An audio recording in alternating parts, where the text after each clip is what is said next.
Gálatas 5, 19 a 21, à medida que você vai abrindo, a gente percebe e entende que essa seção desses versículos, eles são um reflexo ou a continuidade da seção que Paulo iniciou aqui nos versos 16. Né? Nós já começamos estudando nas duas últimas pregações a partir do verso 16, e só lendo rapidinho, Paulo diz o seguinte, né? Digo, porém, Gálatas 5,16 em diante, digo, porém, andai no Espírito e jamais satisfareis a concupiscência da carne, porque a carne milita contra o Espírito e o Espírito contra a carne, porque são opostos entre si, para que não façais o que porventura seja do vosso querer, mas, se sois guiados pelo Espírito, não estáis sob a lei.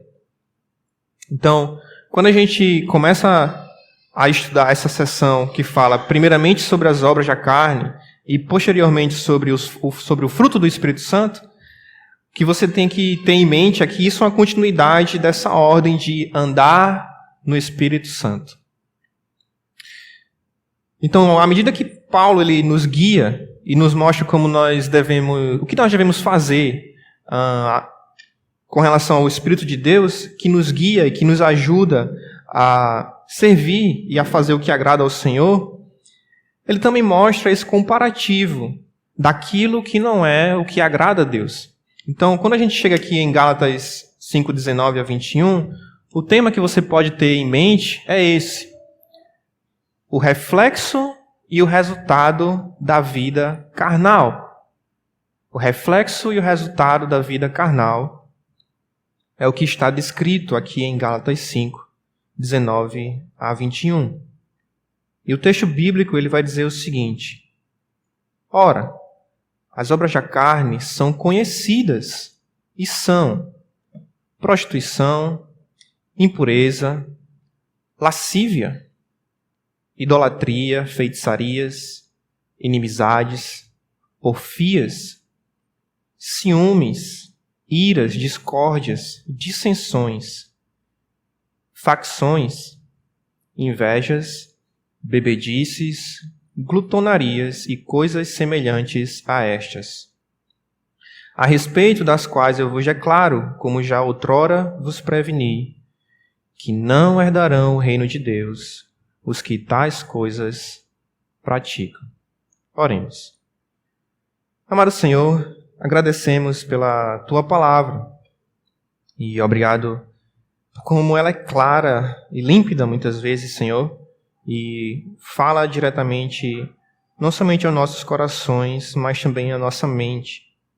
Agradecemos, Senhor, que Tua santa palavra é poderosa para discernir nossos pensamentos, para nos mostrar onde erramos e para nos purificar também e nos fazer arrepender e voltar a caminhar juntamente contigo, Senhor.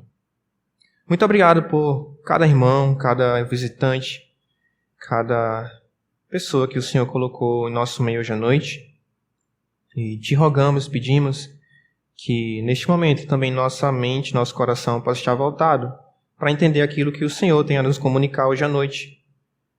Muito obrigado, Pai, por como Tua palavra, até nos momentos que ela é difícil de nós estudarmos, ela é aquilo que nos salva, não somente do pecado, como vemos hoje à noite, mas também nos salva daquilo que podemos fazer e que não agrada a Ti. Que pedimos e agradecemos em nome de Jesus. Amém? Então, quando a gente lê essa seção de Gálatas 5, né, aqui nos versos 19 em diante, às vezes você pode até se perguntar, né? Por que a gente fala sobre o pecado, né? Parece que é uma coisa tão difícil falar sobre o pecado. Ninguém vai se sentar numa roda de amigos, né? Vou chamar meus amigos hoje aqui, sexta-feira, estou saindo da aula. Vamos nos reunir para falar sobre o pecado, né? Você não vai ter como posso dizer, não vai ser um assunto interessante das pessoas estarem conversando, né? Não é algo fácil, né? Mas por que a gente conversa então, ou estuda sobre o pecado? Primeiro porque nós buscamos ensinar o que a palavra de Deus fala, e como temos estudado Gálatas 5, a sequência, o texto bíblico, ele vem falando muito e muito sobre o pecado, né? Ele falou muito sobre o problema da carne, da natureza pecaminosa, nos versos 16 a 18, e agora ele mostra de forma clara quais são as obras que vêm a partir da carne, a partir daquele que segue a carne. Então, primeiro porque a palavra de Deus fala, e segundo, tem um outro motivo maravilhoso, que é porque quando nós entendemos aquilo que é difícil, aquilo que é obscuro, aquilo que nos entristece, é quando nós percebemos o quão maravilhoso e quão maravilhosa é a graça de Deus. Quando é que nós entendemos aquilo que nos traz tristeza, é que nós podemos realmente aproveitar e ficar alegres com aquilo que nos traz alegria. Aquilo que nos faz glorificar e regozijar na graça do nosso Senhor. Quando nós percebemos, como vimos no testemunho do pastor José Lito hoje à noite, de onde ele nos tirou, e o que ele fez em nossas vidas, e como ele nos transforma, que nós regozijamos e nos alegramos em nosso Senhor. Então, dito isto, nós percebemos que esses versos, eles apontam para essa necessidade de nós estarmos como crentes andando no Espírito de Deus. Quando nós olhamos os detalhes, o reflexo das obras da carne, nós percebemos o potencial destrutivo que ela pode ter na vida de qualquer pessoa. O texto bíblico ele diz que as obras da carne elas são conhecidas, né? Ele vai dizer: as obras da carne são conhecidas, e são essas. Né? Ele descreve. Ele não está querendo dizer que essa lista é uma lista finita. Né? Paulo não está dizendo que isso aqui somente é o que são as obras da carne, mas sim que essa lista ela já mostra grande parte do que viver na carne significa.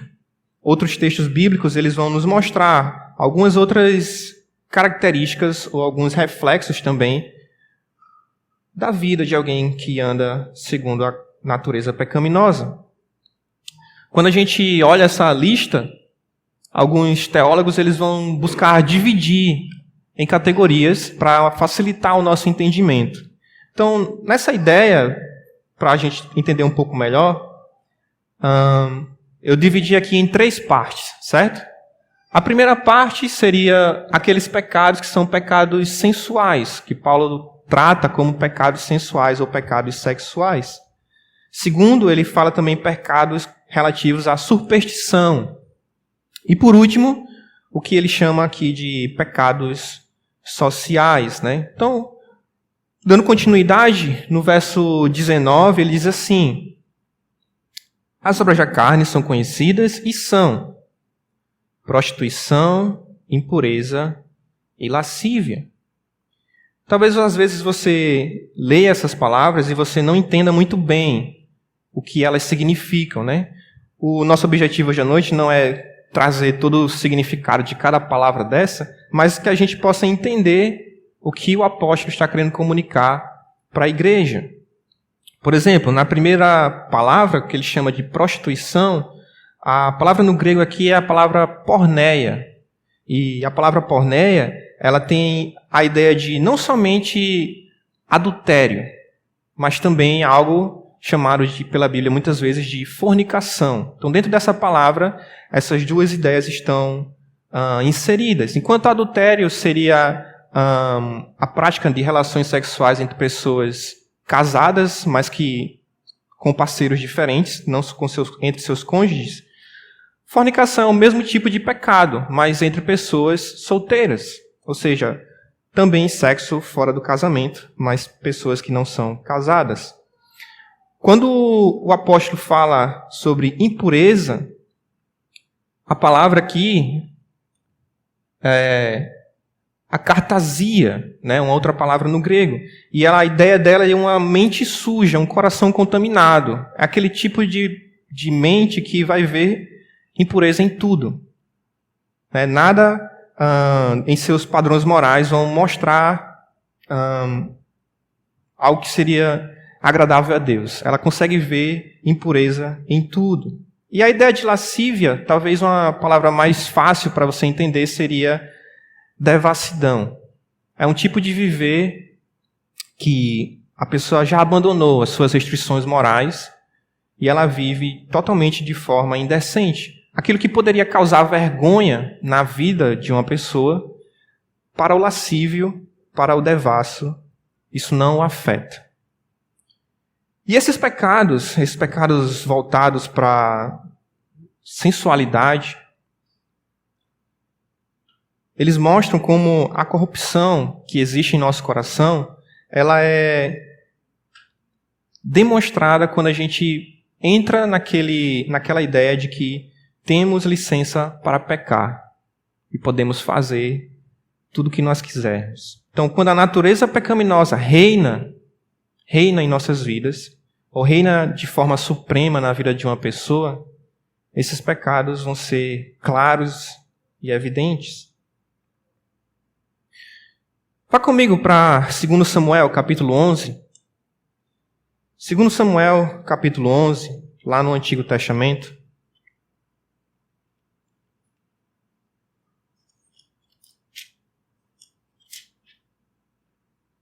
Diz o seguinte, 2 Samuel está depois de 1 Samuel e antes de 1 Reis. Então, se você não encontrou, ele está logo ali no comecinho, depois do Pentateuco, você vai achar 2 Samuel. 2 Samuel 11, verso 1, vai dizer o seguinte: decorrido um ano, no tempo em que os reis costumam sair para a guerra, enviou Davi a Joabe e seus servos com ele, e a todo Israel, que destruíram os filhos de Amon e sitiaram Rabá. Porém, Davi ficou em Jerusalém. Uma tarde, levantou-se Davi do seu leito e andava passeando no terraço da casa real. Daí, viu uma mulher que estava tomando banho. Ela era muito formosa. Davi mandou perguntar quem era. Disseram-lhe: é Batseba, filha de Eliã e mulher de Urias, o heteu. Então enviou Davi mensageiros que a trouxessem. Ela veio e ele se deitou com ela. Tendo-se ela purificado da sua imundícia, voltou para a sua casa. A mulher concebeu e mandou dizer a Davi: estou grávida. Então não sei se você está entendendo o que está acontecendo aqui. O texto sagrado vai dizer que no início, ou melhor, nesta época do ano, que os reis costumavam sair para a guerra, Davi, no lugar de exercer o seu papel de rei e seguir para a guerra, exercer o seu trabalho, ele ficou em casa. E aquela falta de compromisso com o seu trabalho abriu portas para Davi fazer um dos maiores pecados que ele cometeu em sua vida, o pecado de adultério. Estando ali no seu palácio, o texto sagrado ele diz que Davi se levanta e, passeando no terraço de sua casa, ele observa uma mulher que não era dele. Mas apesar de ela não ser a mulher dele e ser mulher de um de seus soldados, mulher de Urias, Davi manda mensageiros para trazer aquela mulher à sua presença. Não somente trazer, mas para coabitar com ela. Interessante que muitas vezes quando a gente peca, ou quando o pecado é constante em nossas vidas, a gente pensa que não vai haver nenhum resultado, não vai haver nenhuma consequência, não existirá nenhum tipo de... só me vem agora uma outra palavra que não é essa, mas não irá acontecer nada de ruim na minha vida. E quando a gente olha a palavra de Deus, a gente vê exatamente o contrário. Que com o Deus santo e justo, dele a gente não zomba. E aquilo que a gente planta é aquilo que a gente semeia. E Davi plantou adultério em sua vida.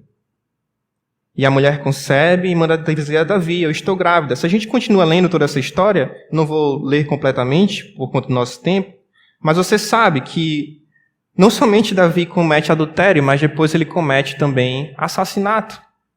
Ele manda matar o marido de Batseba na tentativa de ofuscar o seu pecado. E entrando em pecado atrás de pecado, o que acontece na vida de Davi é aqui no verso 12. Melhor, no capítulo 12. Vamos para 2 Samuel, capítulo 12, versos 9 a 10. Ele diz assim, o profeta Natã falando para Davi: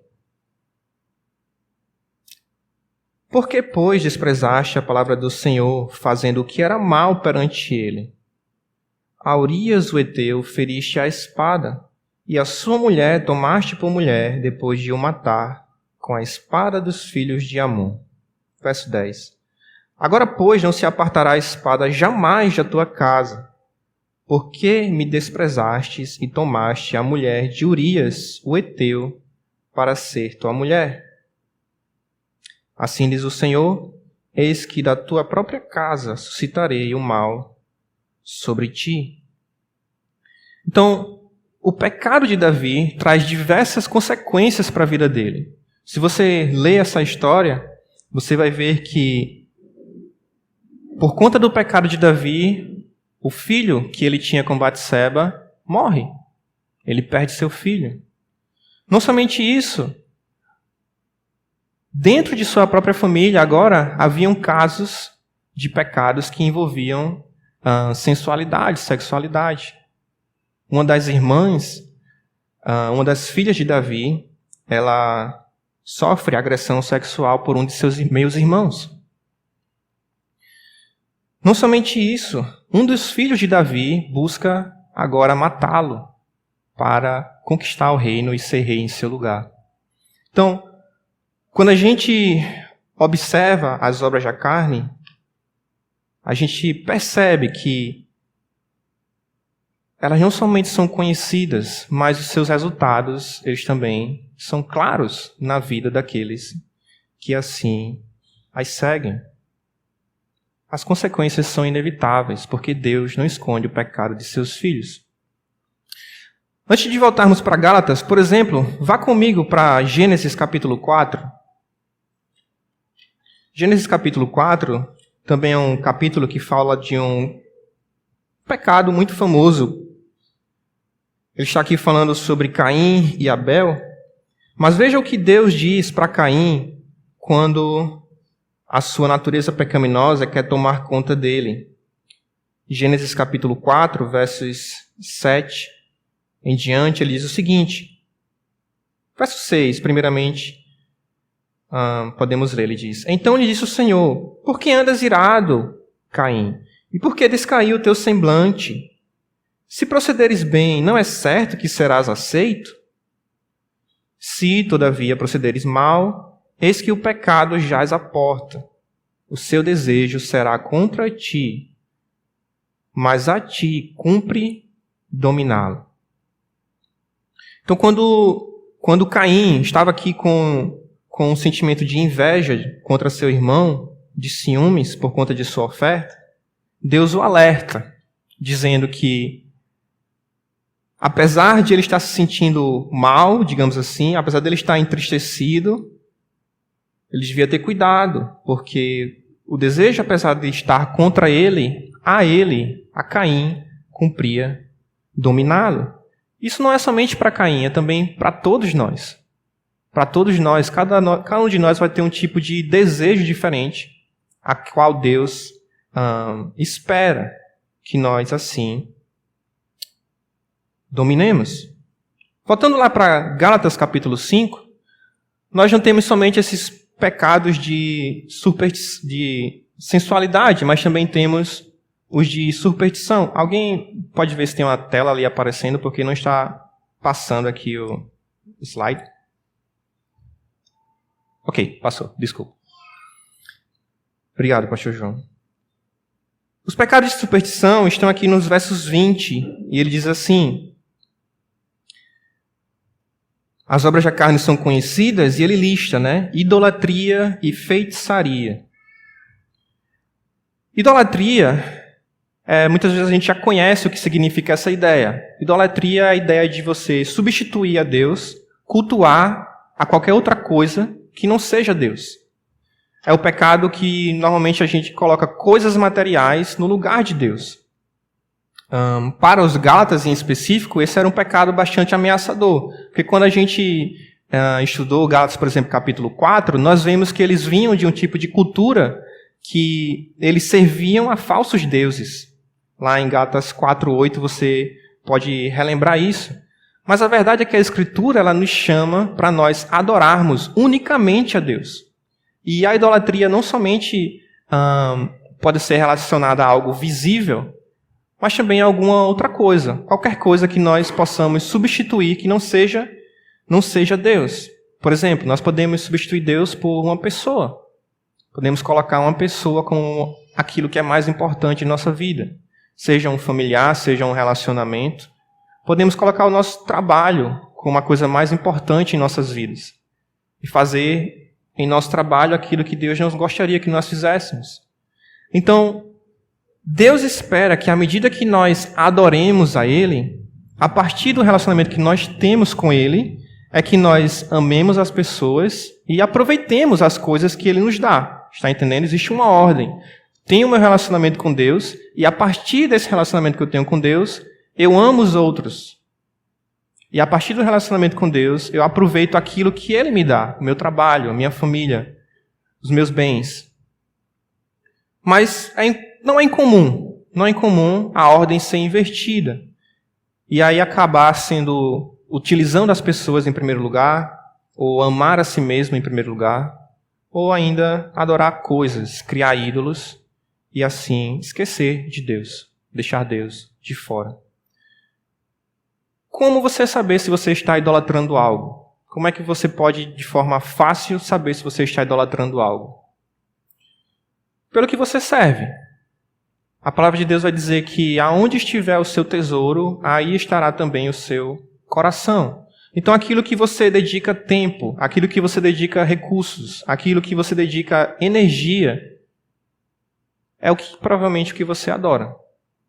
Se não é Deus, Deus chama você, Deus chama a mim, para a gente reavaliar. A palavra dele diz, Mateus 6:33, buscai, pois, em primeiro lugar, o reino de Deus e a sua justiça, e todas as outras coisas nos serão acrescentadas. Né? Então, o cristão que dedicar, porventura, mais de si mesmo às coisas do que a Deus, ele está em perigo de idolatria. Um outro pecado que Paulo cita é o de feitiçaria. E a palavra feitiçaria, aqui no grego, ela basicamente significa o uso de drogas.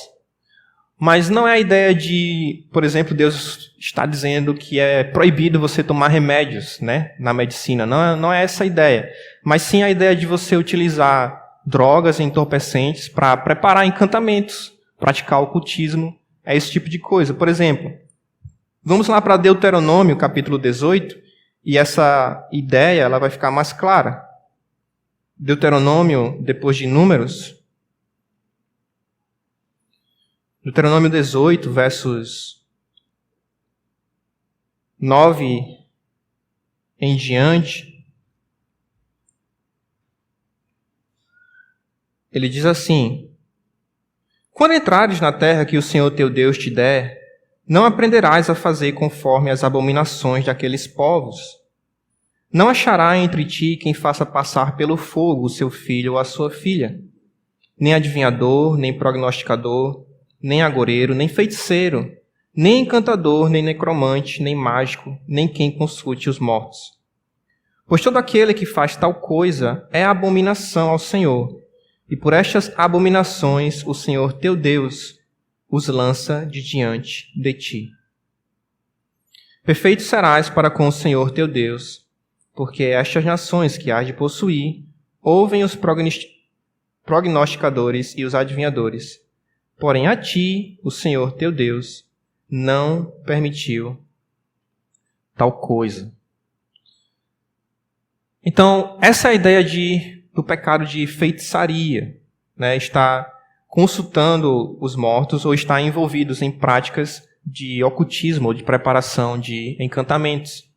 Uma coisa muito comum que acontece nos dias de hoje é, né? Venha, por exemplo, para aqueles locais que jogam cartas, né?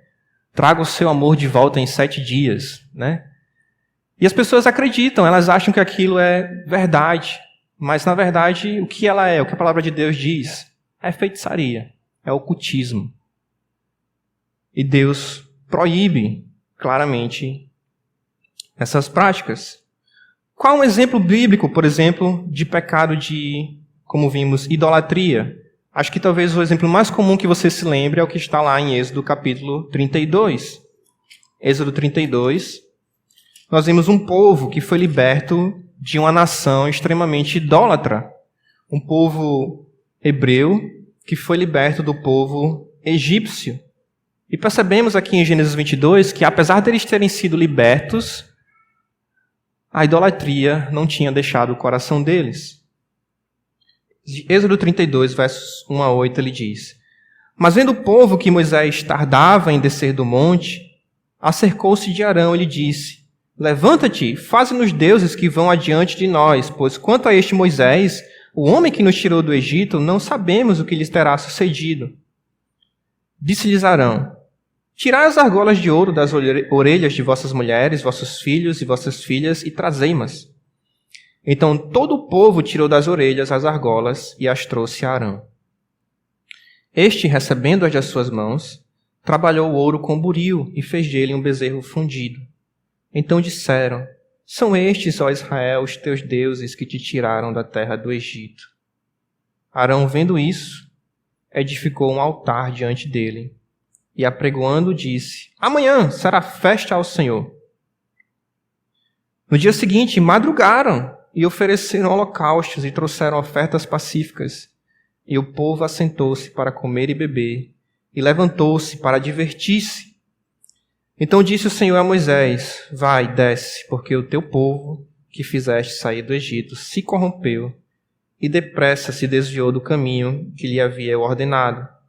Fez para si um bezerro fundido, e o adorou, e lhe sacrificou, e diz: São estes, ó Israel, os teus deuses, que te tiraram da terra do Egito. Pecados nessa área, irmãos, de superstição, elas são terríveis porque desviam a atenção que deveria ser dada a Deus para ser dada aos ídolos. Assim como Israel se esqueceu do que Deus havia feito na vida deles, se esqueceu de como eles foram tirados daquele local de escravidão e colocaram a perspectiva de salvação deles em uma peça feita por mãos humanas, uma peça de ouro, também nós podemos fazer coisas parecidas, né? Antes que a gente fique com raiva, às vezes você está lendo Êxodo, você está lendo o número e você fica chateado como o povo desobedecia, como o povo pecava contra Deus. Mas antes que a gente fique chateado dessa forma, nós também podemos lembrar que facilmente nós podemos nos esquecer de quem é que nos guia, de quem é que nos abençoa. E não dar a Ele o crédito que Ele merece em nossas vidas. Hoje pela manhã nós estávamos estudando Eclesiastes. Vamos lá para Eclesiastes capítulo 2. Eclesiastes capítulo 2, estávamos estudando na escola dominical.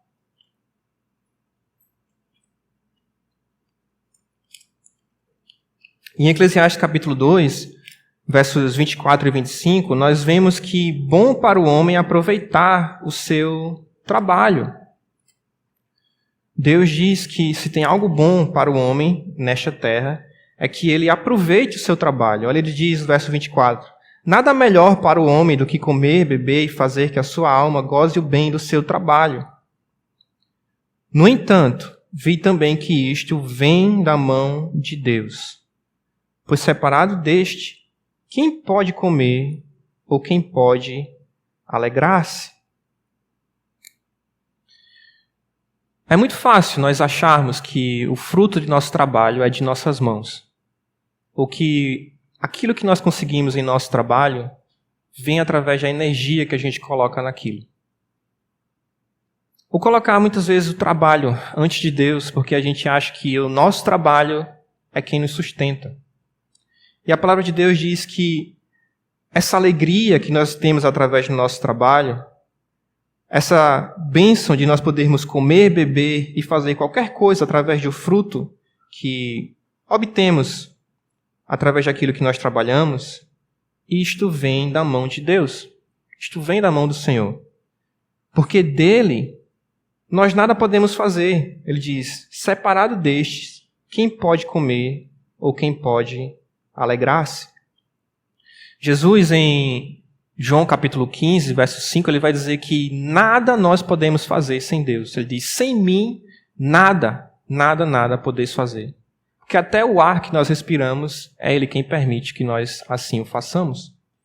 Então, quando a gente observa, por exemplo, esse pecado de idolatria, nós precisamos lembrar que, diariamente, a glória deve ser dada a Deus. Como diz Romanos 11:36, porque dele, por meio dele e para ele, são todas as coisas.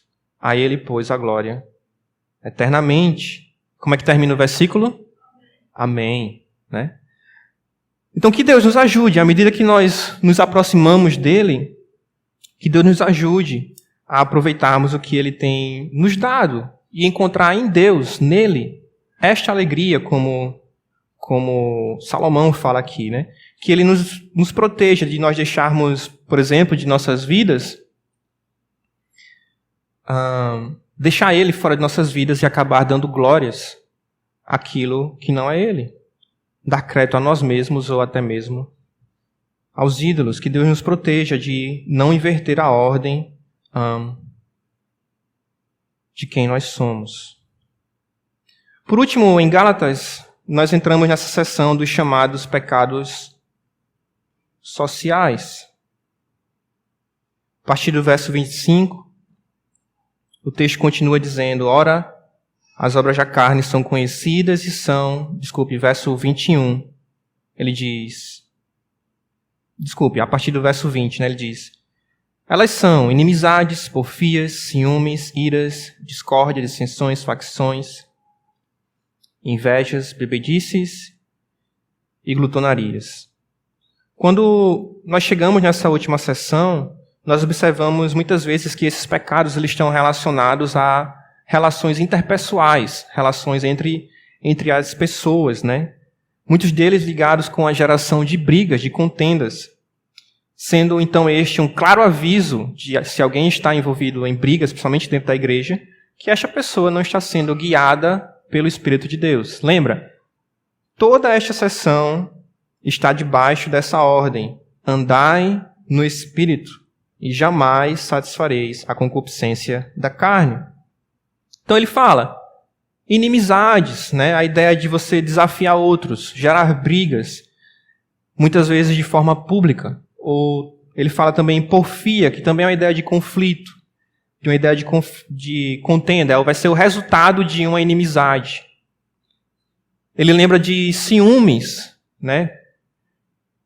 Que seria um zelo egoísta. A ideia de ciúme é essa, é um zelo, um desejo forte de fazer alguma coisa, mas egoísta, em relação a objetos ou pessoas. Quando você não consegue se alegrar, por exemplo, com a outra pessoa, mas tem um ciúme dela.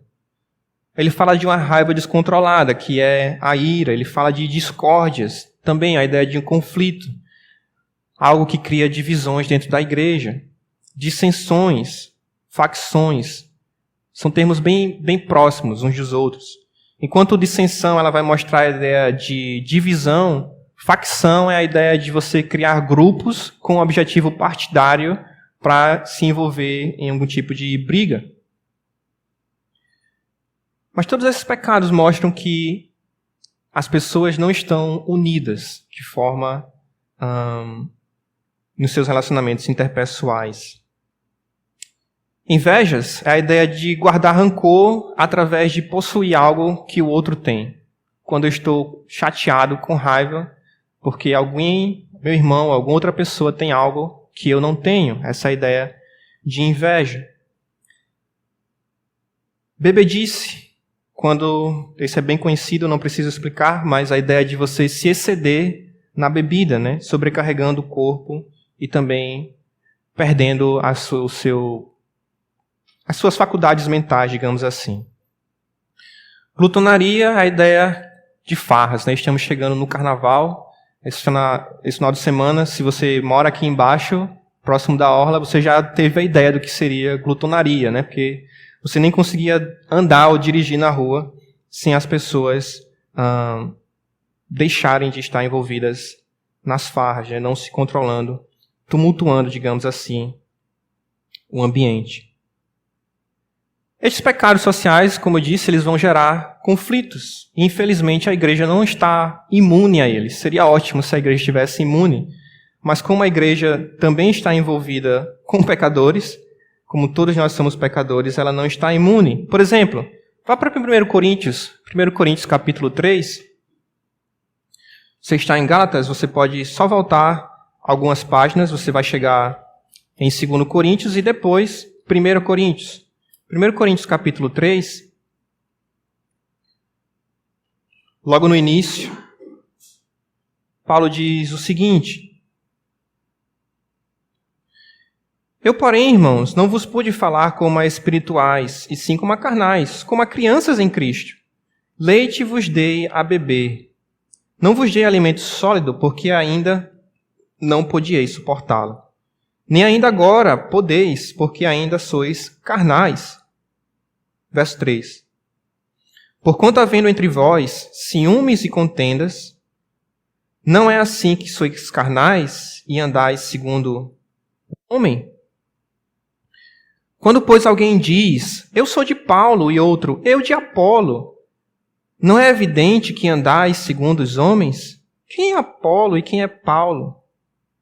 Servos por meio de quem crestes, e isto conforme o Senhor concedeu a cada um. Eu plantei, Apolo regou, mas o crescimento veio de Deus. De modo que nem o que planta é alguma coisa, nem o que rega, mas Deus que dá o crescimento. Então, quando chegamos na igreja de Coríntios, nós percebemos que lá existiam diversos tipos de pecados, inclusive muitos dessa lista. E um que Paulo traz à visão aqui à igreja, ele diz justamente esse pecado com relação a divisões, um tipo de desunião que existia dentro da igreja que provocava divisões.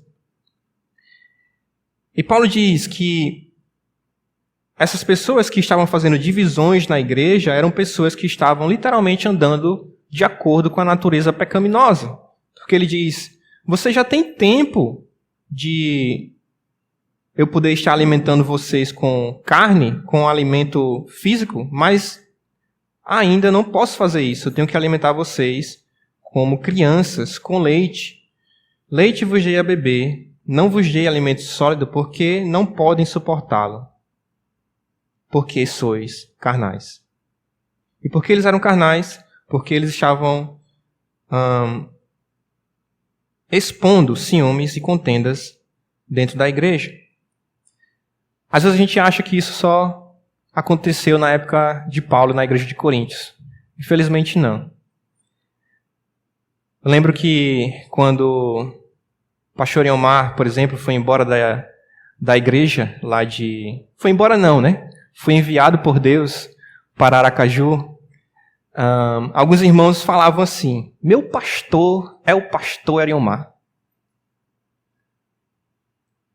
Como se a ideia de que o pastor que chegou não podia ser pastor deles. Ou quando o pastor Roger foi enviado por Deus para Aracaju e deixou essa igreja, meu pastor é o pastor Roger. Como se a ideia de que o outro pastor que assumiu, no caso o pastor João, ou hoje em dia como o pastor Lucas assumiu, os ensinos que viessem não seriam de acordo com o que a palavra de Deus diz, mas somente aquele homem que teria aquele privilégio. E a palavra de Deus diz que Quem é Paulo? Quem é Apolo?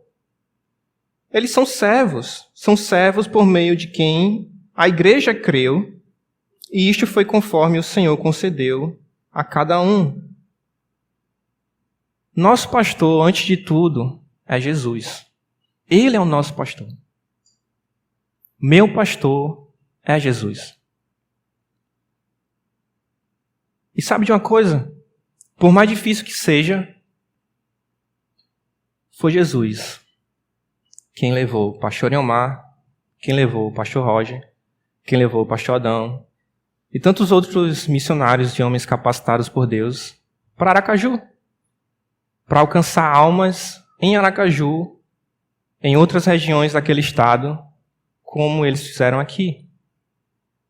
Mas louvamos a Deus por aqueles que Deus deixou para continuarem o trabalho, assim como aqueles que Paulo diz aqui, assim como aqueles que plantaram, como no caso de Paulo, Deus deixou aqueles que regaram. Paulo diz, eu plantei, Apolo regou, mas o crescimento veio e vem de Deus. É Deus quem dá o crescimento, é Ele quem planta e é Ele quem nos abençoa, de acordo com o nosso trabalho, de acordo com a sua boa e maravilhosa vontade. Então, os servos de Deus, eles vão trabalhar em harmonia, eles não vão trabalhar em competição. Os servos de Deus vão trabalhar em harmonia. Por quê? Porque eles estão trabalhando para o crescimento do reino de Deus. Então, como Paulo teve sua porção no trabalho na igreja de Coríntios, ele também, Apolo, digamos também, tinha a sua porção. E a igreja deveria continuar servindo a Deus para que aquele corpo pudesse crescer. Da mesma forma, nós, da mesma forma, qualquer outra igreja que queira crescer em maturidade, crescer em bênçãos diante do Senhor. Ciúmes e contendas e esses outros tipos de pecados sociais, eles vão evidenciar um tipo de imaturidade espiritual que não é de acordo com a palavra de Deus. No caso de Coríntios, no lugar de eles estarem trabalhando para o avanço do evangelho, estavam mais preocupados em quem eles iriam seguir. Esqueceram-se que, antes de tudo, o pastor deles não era Paulo nem Apolo, mas era Jesus. Tem um outro tipo de pecado, por exemplo, vamos lá para Filipenses. Filipenses capítulo 4.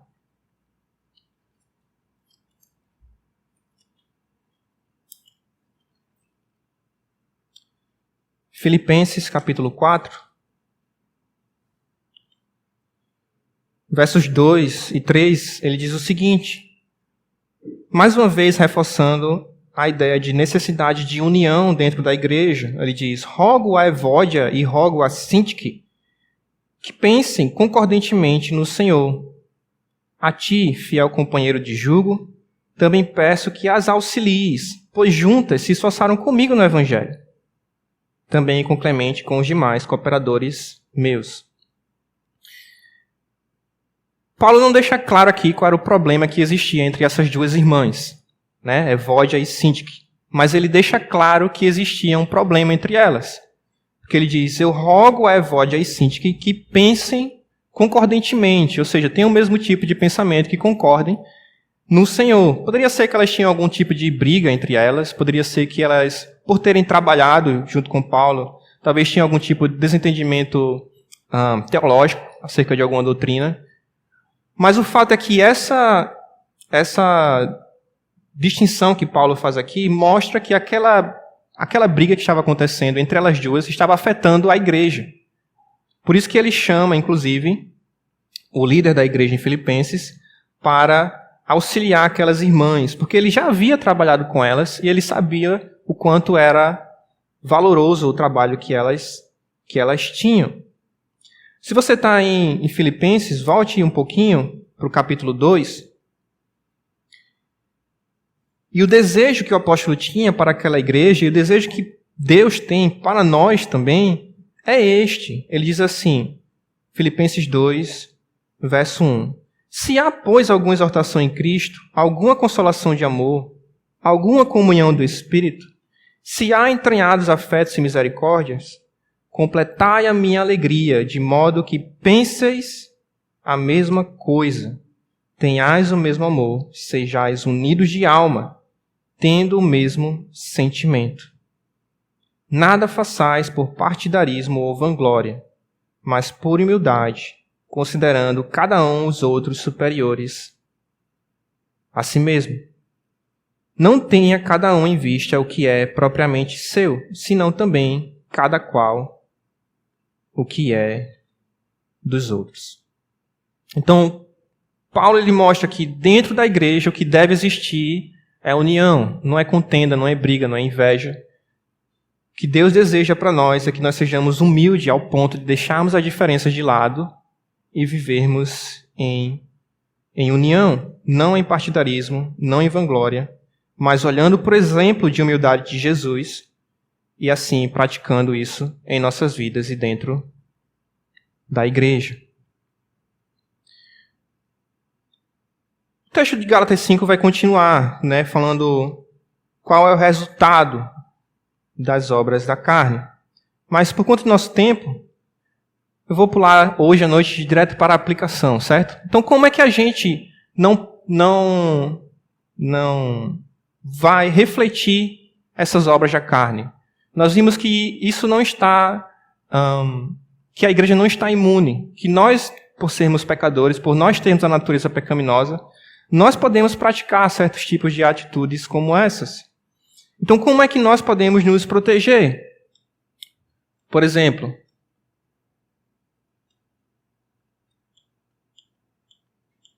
já dei a resposta, mas como não praticar as obras da carne? Como eu posso fazer isso de forma prática no meu dia a dia? Primeira coisa, tempo na palavra de Deus.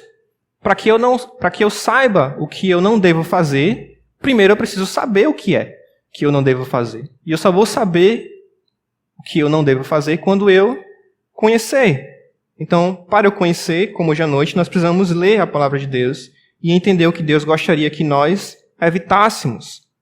Então, já sabendo quais são os tipos de obras que Deus quer que nós não reflitamos, nós passando o tempo na palavra de Deus, aprendemos o que nós podemos fazer ao contrário para não refletir isso. Por exemplo, qual é uma coisa que nós podemos fazer? É o que ele diz aqui: andai no Espírito e jamais satisfareis a concupiscência da carne. Ou seja, alimentando a mente com o que é agradável a Deus.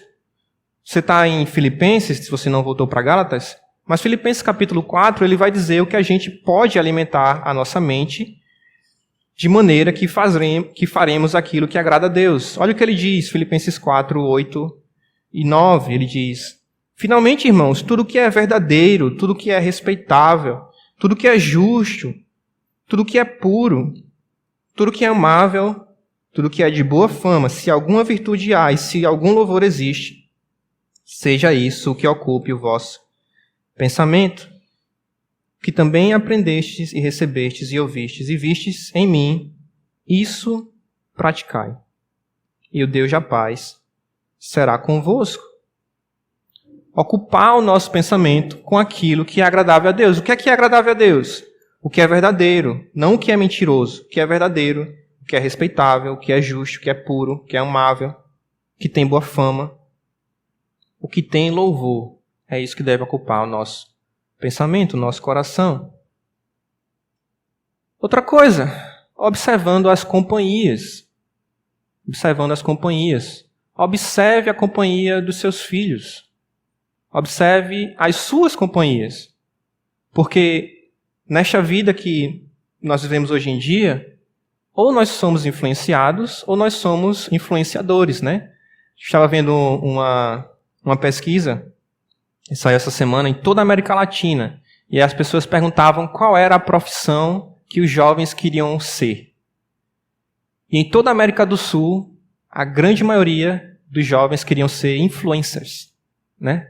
Era o que eles queriam ser como profissão da vida deles, era influencers. Entendem que influenciar a vida das pessoas é algo que seria bom para a vida deles.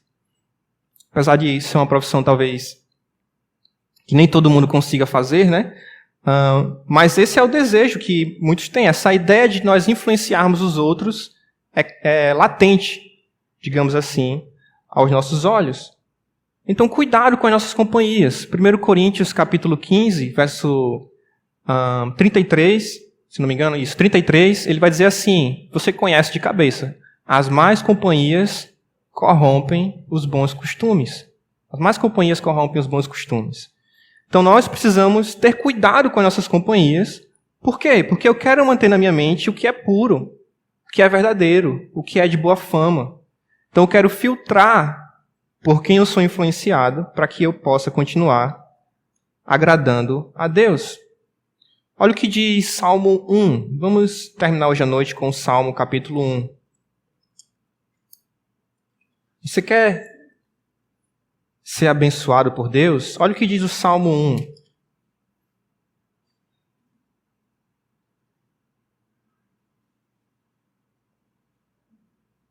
Bem-aventurado o homem que não anda no conselho dos ímpios, não se detém no caminho dos pecadores, nem se assenta na roda dos escarnecedores. Antes, o seu prazer está na lei do Senhor, e na sua lei medita de dia e de noite. Ele é como árvore plantada junto à corrente de águas, que no devido tempo dá o seu fruto, e cuja folhagem não murcha. E tudo quanto ele faz será bem sucedido. Os ímpios não são assim. São, porém, como a palha que o vento dispersa. Por isso, os perversos não prevalecerão no juízo, nem os pecadores na congregação dos justos. Pois o Senhor conhece o caminho dos justos, mas o caminho dos ímpios perecerá. Quem são suas companhias?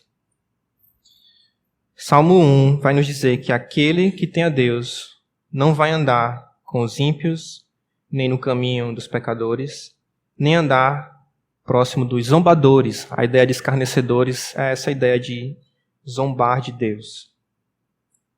Ele não busca o conselho dos cruéis, mas ele tem seu prazer na lei de Deus e nela ali medita, de dia e de noite. Busca a companhia de pessoas que lhe dirigem para Deus. É interessante que normalmente quando você diz que é crente, ou quando você diz que teme a Deus, as pessoas querem se aproximar de você. Não sei se você já percebeu isso, mas normalmente quando você diz que teme a Deus, que você é crente, que você tem uma vida, digamos, que busca ao Senhor, as pessoas querem se aproximar de você. Porque normalmente, quando nós dizemos que somos seguidores de Jesus Cristo, nós dizemos que estamos nos associando com com as prerrogativas de um bom cristão. Não é verdade? Eu sou alguém honesto, eu sou alguém que, por temer a Deus, não anda em mentiras, eu sou alguém que, por temer a Deus, eu busco amar o meu próximo. Então, quem não quer estar próximo de uma pessoa assim? Por isso que quando nós olhamos para Gálatas, o que deve refletir em nossas vidas, como cristãos, como servos do Senhor, não são as obras da carne, mas sim deve refletir aquilo que Deus deseja para as pessoas, o fruto do Espírito Santo. Qual é o fruto do Espírito Santo? Gálatas 5, verso 22 e 23 diz: o fruto do Espírito é amor, alegria, paz, longanimidade, benignidade, bondade, fidelidade, mansidão, domínio próprio. Contra estas coisas não há lei. E os que são de Cristo Jesus crucificaram a carne com as suas paixões e concupiscências. Se vivemos no Espírito, andemos também no Espírito. Oremos. Amado Deus, Senhor, rogamos a Ti, ó Pai, que nos ajuda, por favor, Senhor, a andar no Teu Santo Espírito. Ajuda-nos a viver de uma forma que nós reflitamos a Ti, Senhor. Que grande bênção, Pai, é ter o Espírito Santo habitando dentro de nós. Muito obrigado, Pai, por esta grande bênção que muitas vezes nós não entendemos. O Senhor está conosco todo momento. Todo momento. O Teu Santo Espírito nos guia. Que nós possamos, ó Pai, colocar nossa consciência, nosso coração, nossas vontades à mercê do Teu Santo Espírito e assim sermos guiados por Ti, Senhor. E que de nossas vidas, esses pecados terríveis que nós vimos hoje à noite, não possam ser expostos, Senhor. Que o Senhor nos purifique a cada dia. Que o Senhor nos ajude, ó Pai, a vivermos de uma forma que agrada a Ti. E não somente a Ti, mas àqueles que estão ao nosso redor. Nós possamos amar os outros à medida em que vivemos para Ti e colocamos o Senhor em primeiro lugar em nossas vidas. Muito obrigado, Senhor, novamente, por cada pessoa, cada irmão que chegou hoje à noite. Te rogamos que enquanto estamos aqui nesta terra, neste mundo de pecado, o Senhor nos dê forças e nos ajude a andar no Espírito e não satisfazer as concupiscências da carne. Se porventura, Pai, há alguém aqui hoje à noite que ainda não colocou sua vida, sua fé em Jesus, nós rogamos também que o Senhor abra os olhos dela para a necessidade de arrependimento, para o juízo que vem de Ti acerca de nossos pecados. O Senhor ajude ela a perceber a beleza da graça que há em Jesus. Tua palavra diz, Senhor, que o salário do pecado é a morte, mas o dom gratuito que Tu nos dá, o presente que Tu nos dá, é vida eterna em Cristo Jesus. Pela Tua graça, porque é através dela que nós somos salvos. Então, se tem alguém aqui que não colocou sua fé em Jesus ainda, que o Senhor ajude, ó Pai, a depositar essa esperança que há em Ti. Somente em Ti. Obrigado novamente por todos os irmãos que chegaram hoje à noite. E nós que já colocamos nossa fé em Ti, ó Senhor, possamos viver e andar segundo o Teu Santo Espírito, amando a Ti e assim também servindo uns aos outros. Aqui oramos e agradecemos em nome de Jesus. Amém.